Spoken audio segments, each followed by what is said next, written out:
जय श्री कृष्ण।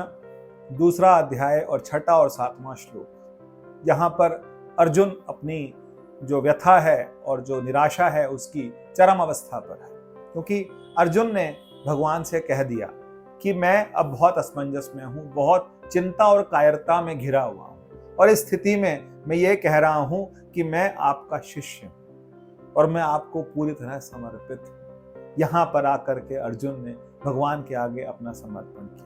पहले अर्जुन ने अपने गांडीव का, अपने धनुष का, अपने क्षत्रिय बल का समर्पण किया, और उसके बाद अब यहाँ पर आकर के अर्जुन ने संपूर्ण समर्पण कर दिया भगवान के आगे। और अर्जुन ने कहा कि अब मैं भी आपके आगे समर्पित हूँ, मैं आपका शिष्य हूँ। शिष्य होना मतलब क्या है कि हम अब वही मानेंगे जो हमारे गुरु कह रहे हैं, क्योंकि हम गुरु के कहे अनुसार कहेंगे। अब हम अपनी बुद्धि के हिसाब से नहीं चलेंगे।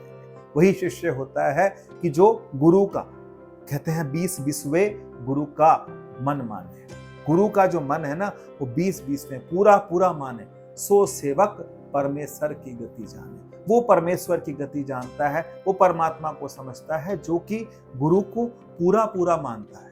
तो पूरा मानने के लिए अर्जुन ने पूरा समर्पण कर लिया। अब भगवान भी समझ गए। इसके बाद अब भगवान ही बोलेंगे। अर्जुन ने कहा कि मैं अपनी इंद्रियों को सुखा देने वाली ये जो जितना युद्ध है और ये सब अपने रिश्तेदारों को मारने के लिए मेरी इंद्रियां सूख रही हैं, मेरा कंठ सूख रहा है, मेरी आंखों से अश्रुधार बह रही है। चाहे मुझे इस पूरे देश का साम्राज्य मिल जाए, चाहे मुझे स्वर्ग का साम्राज्य मिल जाए, लेकिन अर्जुन कहते हैं कि मैं युद्ध नहीं करूंगा। और युद्ध नहीं करूंगा ये अर्जुन का कहना था, लेकिन अर्जुन ने एक काम और अच्छा किया, उन्होंने भगवान के आगे समर्पण कर दिया। समर्पण करके अर्जुन के अंदर एक बात जागी, जिसको हम बोलते हैं मुमुक्षा।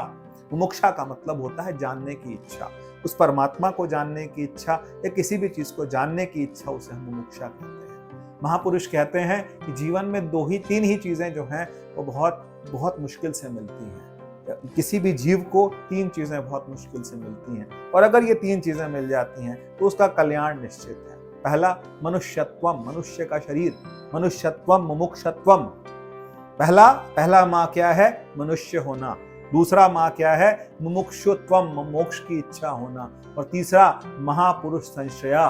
महापुरुष संशया का मतलब है किसी महापुरुष का साथ। तो अर्जुन को तो शरीर, तो एक क्षत्रिय का शरीर मिला था, मनुष्य का शरीर मिला है, और उसके साथ अब यहाँ पर मनुष्यत्वम के साथ साथ मुमुक्षत्वम भी आया। उनके अंदर इच्छा आई कि मैं अब इस कर्म को जानूं, इस कर्म के सिद्धांत को जानूं, इस जीव के सिद्धांत को जानूं, इस परमात्मा के सिद्धांत को जानूं। और महापुरुष संशया, इससे बड़ा महापुरुष तो किसी को मिल ही नहीं सकता, जो भगवान कृष्ण आपके गुरु के रूप में आपके सामने खड़े हैं। तभी तो कहते हैं कृष्णम वंदे जगत गुरुम।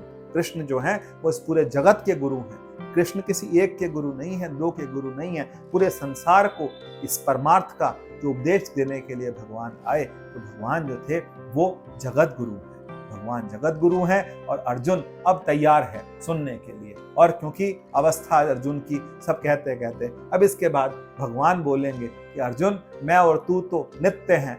तू भी जीव है, मैं जो हूँ उस जीव का प्राण हूँ, और जीव को ज्ञान देने वाला, प्रकाश देने वाला मैं परमात्मा हूँ।